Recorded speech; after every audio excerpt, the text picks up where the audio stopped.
Have you ever noticed that platinum trophies are all technically equal, which makes absolutely no sense? Because according to PlayStation, getting the platinum in a 5-minute jumping food game is worth the exact same shiny little icon as something like Super Meat Boy, which is basically just digital self-harm with a soundtrack. And that's what can make trophy hunting so stupid. Not all platinums mean the same thing. Some are handed to you for simply turning the game on and having a pulse. Others demand hundreds of hours, mechanical skill, emotional stability, and the willingness to let one bad moment erase your entire weekend. So today, I want to break down the 7 levels of platinum trophies. Starting at level 1, the absolute sewer of the trophy ecosystem, and climbing all the way to level 7, where human happiness goes to die.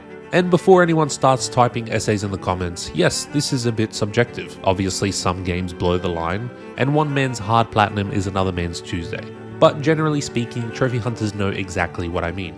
There is a difference between a platinum that says, "Nice job, buddy," and one that says, "You are now clinically different from normal people." So, let's go through them. Level 1, shovelware. Level 1 is the bottom of the barrel. Actually, no, that's a bit too generous. Level 1 is the liquid leaking out of the barrel.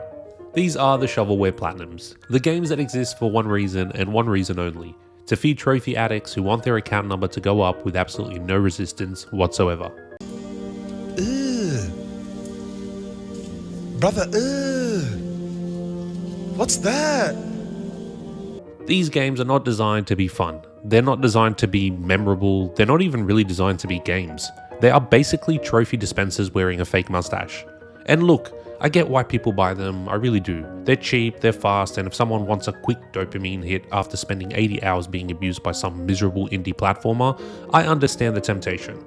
But let's be honest, these are not platinums. These are basically receipts. You didn't earn anything. You completed the console equivalent of signing for a parcel. There's no skill, there's no effort, there's no actual challenge. The only requirement is a functioning thumb and enough self-respect missing to press download. This is the level where the platinum has absolutely no meaning whatsoever.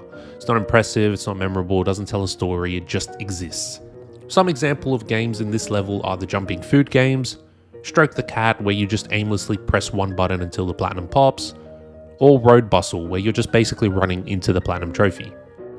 If someone tells me they got 10 platinums in one afternoon and every single one costs $2, I'm not impressed, I'm calling for a welfare check. This is level 1, the participation trophy of participation trophies.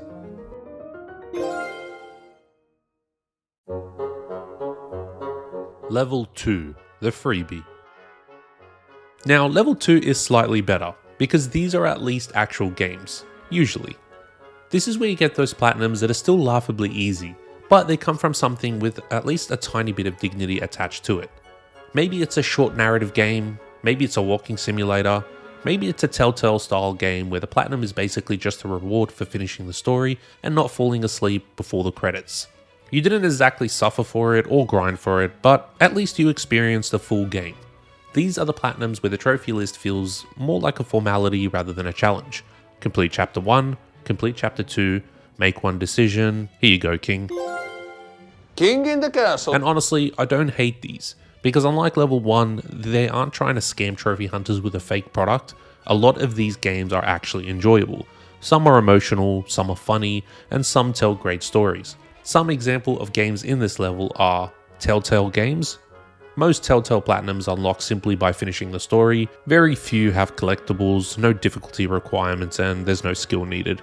Just play through the episodes and the Platinum unlocks automatically. What Remains of Edith Finch. This one requires finishing the short story and grabbing a few very easy miscellaneous trophies. It's basically a walking simulator, but it does have a very emotional and good story attached to it. The entire Platinum can be done in under 2 hours with 0 difficulty. Brothers, A Tale of Two Sons. You can complete the story and clean up a handful of very simple, missable interactions. It does have a very unique playstyle. You can control both brothers with one controller, one with each thumbstick. There's nothing challenging here, no grind, but it is a short emotional journey with an easy platinum at the end. So this is the first level where I'd say the platinum can still have value, but not because it was hard. It might be memorable because the game was good, not because the trophy list did anything interesting or added to the game. This is the kind of platinum where someone says, yeah, I got the plat, and the response is basically, cool, did you like the game? Because the platinum itself isn't the story, the experience is. Still though, in difficulty terms, this is barely above being handed a sticker in primary school. So it's minimal skill, minimal grind, and minimal risk of losing your mind.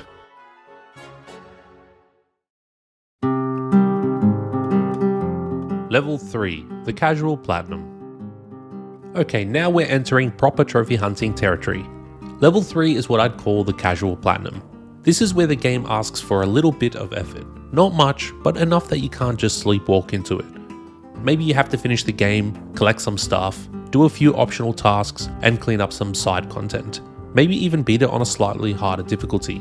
Nothing crazy, no controller snapping, no dread, no one death and the whole run is gone. Just a nice normal platinum for a normal person. This is probably where most mainstream PlayStation exclusives sit if they aren't being evil. The kind of platinum that says, hey, if you enjoy this game enough to engage with most of what it offers, we'll give you the shiny badge. And I actually think this is the level where trophy lists are often at their healthiest. Because a good level 3 platinum encourages exploration without becoming a second job. It pushes you to see a bit more of the game, try a few mechanics, maybe step outside your comfort zone a little, but it still respects your time, and that's important. Examples of games in this level are the Spider-Man games. You complete the story, clear the map, collect all collectibles, finish the side missions, and do a few combat challenges. Nothing difficult, just the full completion of everything the game has to offer. And that's pretty much the same deal with The Last of Us games and Ghost of Tsushima. Ratchet & Clank games, same thing, finishing the story, collecting the weapons, upgrading gear, and completing a few side objectives. Some minor grinding, but overall a very achievable and fun platinum. Astrobot. This one requires finding all the collectibles, completing all the levels, and mastering a few small challenges. It's polished, enjoyable, and very doable for most players. Not every platinum needs to be some ancient cursed relic guarded by demons. Sometimes it's okay for a trophy list to just be fun. Of course, even here, you still get the occasional annoying collectible trophy. You know, someone at the studio always decides the player should find all 300 hidden objects tucked behind bins and trees for, absolutely no reason. But generally, level 3 is fair. You need some commitment, a bit of patience, and a mild amount of competence. Nothing heroic, just enough to prove you actually played the game instead of inhaling the platinum. Level 4, the committed hunter.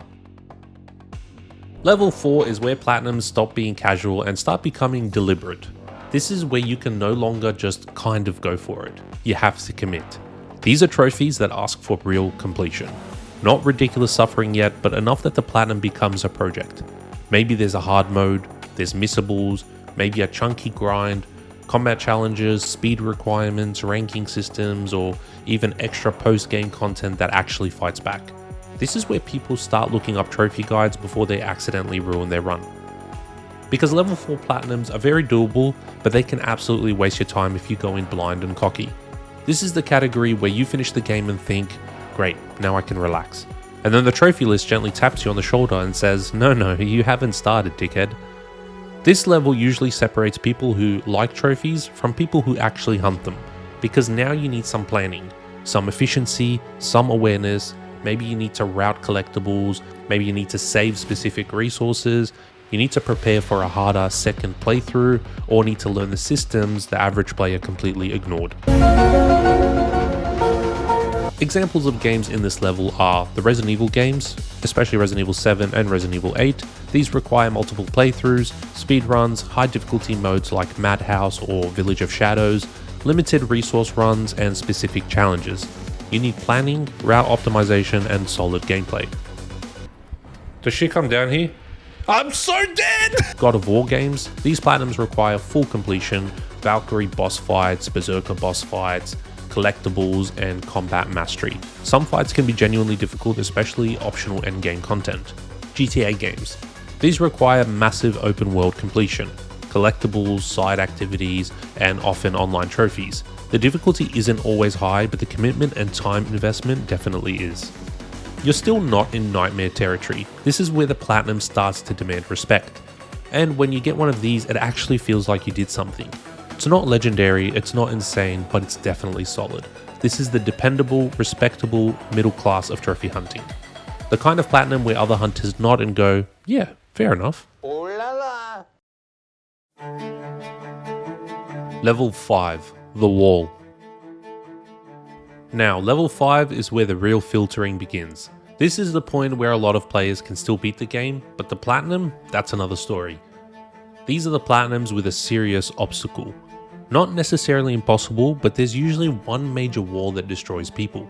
It might be a brutally hard difficulty mode, a permadeath run, S rank requirements, a stupidly long grind, a speedrun trophy, or online trophies with sweats who have been playing since the Bronze Age. Or some combination of all of them, because apparently game developers enjoy violence. Level 5 is where the trophy list starts asking a question. How badly do you actually want this? Because now it's not enough to like the game. You need discipline, you need repetition, you need to be okay with failure. And most importantly, you need the ability to keep going after the game has already stopped being fun. That's the key difference. At levels 1 through to 4, the platinum usually still lives in the same universe as enjoyment. At level 5, enjoyment becomes optional. This is where you start saying deranged things like, I think I'm making progress, even though you've been stuck on the same challenge for 6 hours and your eyes are looking like boiled eggs. Examples of games in this level are Elden Ring, requires defeating difficult bosses, collecting legendary items, and completing multiple endings. The combat demands skill and the journey is long, but still achievable with persistence. Trials Rising. This game requires mastering physics-based tracks, extreme difficulty levels, and precise bike control. Some challenges demand near perfection execution. Cuphead. Requires defeating difficult bosses, completing run and gun levels, and earning A ranks. Fast reactions, pattern memorization, and patience are mandatory.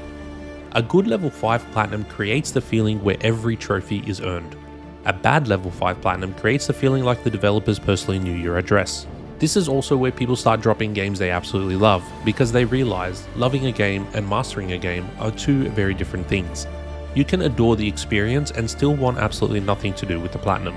And honestly, that's fair. Level 5 is not for everyone. This is where the road starts getting steep. Level 6, The Monsters. Now we've arrived at the level that most trophy hunters fear. Level 6 is reserved for the monsters. These are the famous hard platinums. The ones people bring up instantly in any difficulty discussion. The names that make trophy hunters either puff out of their chest or quietly leave the room. This is where games like Super Meat Boy live, Wolfenstein 2, Trackmania, Crash 4, certain impossible fighters, rhythm games, or games with absurd precision and no room for error. These are not just hard, these are known for being hard. You don't accidentally get these platinums. No one casually stumbles into a Super Meat Boy platinum while having a relaxing weekend. These games demand a very specific kind of person. The kind of person who can fail 400 times and call it warming up. The kind of person who sees a deathless gauntlet and thinks, yeah, maybe after dinner. Level 6 platinums usually require at least one of the following: extreme execution, near-perfect consistency, deep mechanical mastery, or tolerance for suffering so advanced it should probably be studied. And what makes them special is that even among trophy hunters, they carry weight. If someone has one of these on their profile, you notice it. These aren't just time-consuming, they're proof. Proof that this person is either highly skilled, highly stubborn, or catastrophically unwell. Probably all three. The other thing about level 6 is that most players can understand the difficulty even if they never attempt it. I mean, if you mention Mein Leben in Wolfenstein 2, people instantly get it. If you mention no death runs in Super Meat Boy, everybody's spine compresses. These trophies have mythology around them. Examples of games in this level, as spoken previously, are Super Meat Boy, which requires completing brutal platforming worlds, precision, consistency, and extreme patience. These levels are brutal in itself, especially later in the Dark World levels. If that isn't enough, these trophies are tied into completing every single world without dying. That's 20 insane levels in a row without dying, 12 times over. Wolfenstein 2. Mein Leben difficulty. 1 life, no saves, entire game in 1 run. If you die, well, you start all the way from the beginning. This is one of the most infamous platinum trophies ever. Without this particular trophy, this game would actually drop down to a level 4, even possibly level 3. But Mein Leben is the sole reason why this game belongs in this category. Ninja Gaiden games. These require completing extremely difficult combat challenges, high difficulty modes, and mastering of deep combat systems. These are the platinums that turn into war stories. Not because they're impossible, but because they feel impossible right up until the second they're done. And once you get one, it changes the way you look at every other platinum. Because after surviving that, the easy stuff starts feeling like you're filling out paperwork.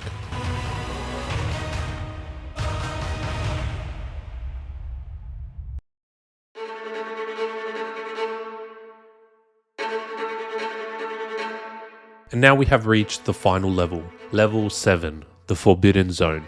Level 7 is where I stop calling these hard platinums and start calling them deeply unreasonable acts of game design. These are impossible platinums.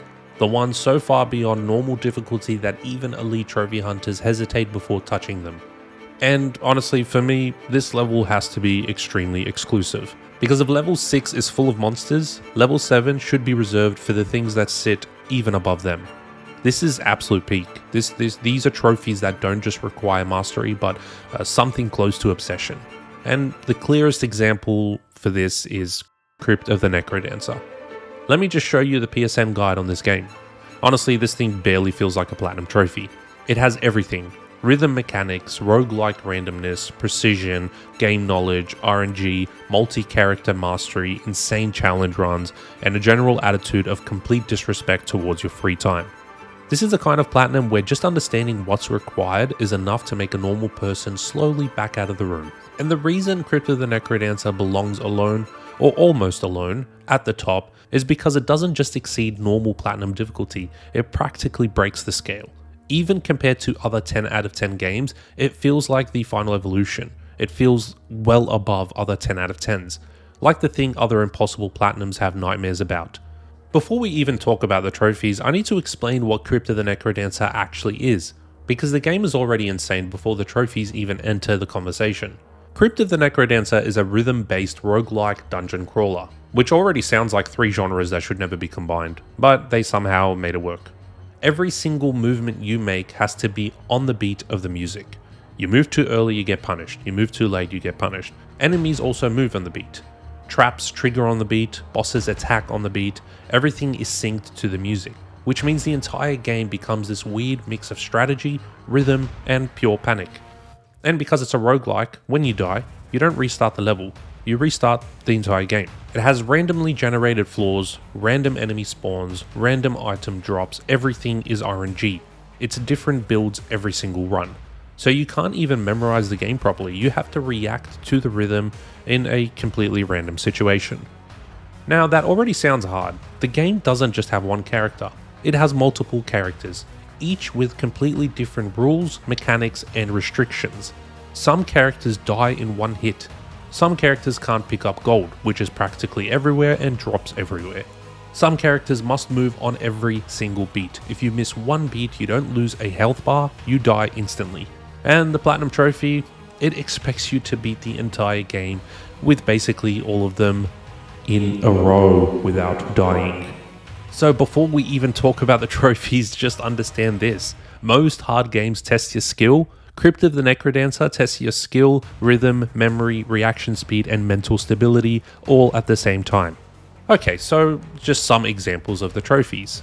When you beat the game with every character, you unlock Coda. You must beat the entire game as Coda, the hardest character in the game, which combines every single negative trait of all characters in one. That means you die in one hit. You must move on every beat with no mistakes. You must play double tempo speed. You cannot pick up gold. You cannot miss inputs. You have to complete all zones in one run. This one trophy alone is harder than most 10 out of 10 full platinums. Then you have the all characters mode, which is a trophy that you must beat every single character back to back in one run. This is not just beating the game once, you must beat the game with every character in a single run back to back. No saving, no breaks, no mistakes.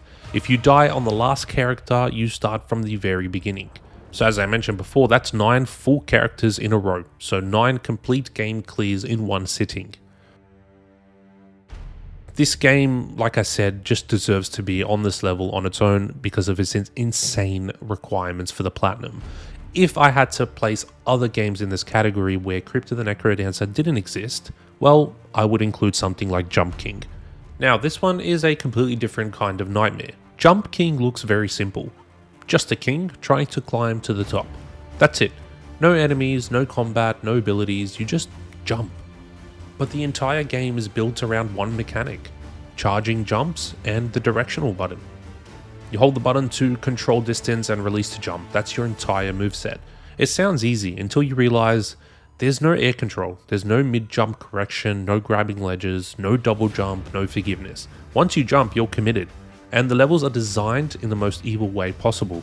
Tiny platforms, awkward angles, low ceilings, bait jumps, pixel perfect landings. One tiny mistake and you don't just fall a little, sometimes you fall all the way down. Sometimes you lose 30 seconds of progress, other times you might lose 10 to 20 minutes of progress. And if you drop multiple areas, you can lose up to an hour of progress. That was a bit stupid, okay. No! Unlike most hard games, this one isn't about reflexes or combat skill. It's pure precision and mental control. You need to memorize your jump strength, control nerves, stay calm under pressure, not panic when you're near the top, and most importantly, not choke. Because the higher you climb, the more stressful every jump becomes. And the worst part, there's no checkpoints, so if you fall, you live with the consequences. So while Crypt of the Necrodancer is mechanically overwhelming, Jump King is just psychologically brutal. It's just slow, it's punishing, and it will absolutely destroy your patience. And it does have some insanely hard trophies tied to it, like no fall runs, speed runs, insanely annoying challenge runs like this snake ring challenge, for example, which makes every surface slippery, and it gets ridiculous because some platforms are so tiny, you have so little time to react. But even then, Necrodancer still feels like the king of this level. Level 7 should be tiny. It should not just be very hard, it should be, why would anyone do this? That's the difference. Level 6 says, this will push you to your limits. Level 7 says, we are no longer interested in your limits, we want to see what happens after they break.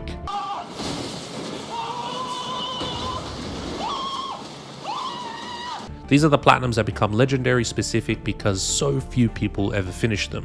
It's almost mythical. Not because people don't care, it's just because people physically cannot. And the sick part is, the rarity makes them so beautiful, because in a trophy ecosystem flooded with free platinums, auto pops, shovelware, sludge, and meaningless numbers, a level 7 platinum actually means something. It means that the person behind that profile went somewhere dark and came back holding a screenshot. And I respect it, from a very safe distance. Those are the 7 levels of platinum trophies. From level 1, where you basically receive a platinum for remaining conscious, all the way to level 7, where Crypt of the Necrodancer waits at the top like some evil trophy hunting mastermind. And I think that's what makes this hobby so weirdly fun, because every platinum tells a different story. Some stories are, I spent 45 minutes on this and felt nothing. Others are, this game changed me as a person and I may never fully recover. And somehow, PlayStation still puts the exact same little trophy icon on both. That's the funniest part. You know, shovelware plat and the hardest achievements in gaming history are technically the same reward. It's like giving a gold medal to a man who climbed Mount Everest and another one to a bloke who successfully opened a packet of chips. That might be me. But that's trophy hunting. Completely irrational, occasionally pathetic, and weirdly addictive. Now, I want to know what you think. What platinum sits at each level for you? What game defines level 6? And is there anything at all, that actually belongs in level 7 with Crypt of the Necrodancer? Because for me, that level should be nearly empty, as it should be. Anyway, if you enjoyed this, please subscribe and let me know if there's any other trophy hunting topics you want me to rank. See you guys later.